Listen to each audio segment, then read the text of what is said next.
Hi guys, in today's video I'm gonna show you how to speed up your video in Adobe Premiere Pro 2020, and I promise you that's gonna be a very quick tutorial how. Just make sure you watch this video all the way till the end to learn how to do it.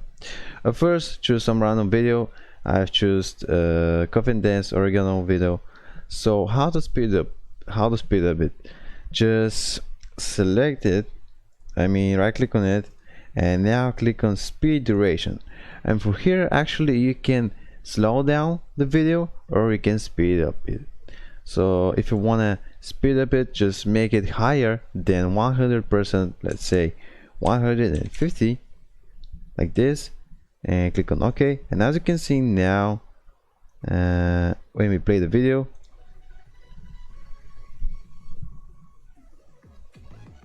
yeah, it's speeded up. And when we press Ctrl and Z on our keyboard, you will see the difference between the normal video and between the speed up video. Yeah, actually that's how to speed up your video. If you want to get it back, just right click here again, speed duration, and make it 100. Actually the 100 is the normal speed of every video. So yep, I told you it was a very quick tutorial how to do it. And if you're finding this video helpful, you can give it a like. And also, if you have some questions, if you have some problems, don't be hesitant to leave them in the comments down below the video, and I'll try to respond in a few days if I can. So see you next video. Bye.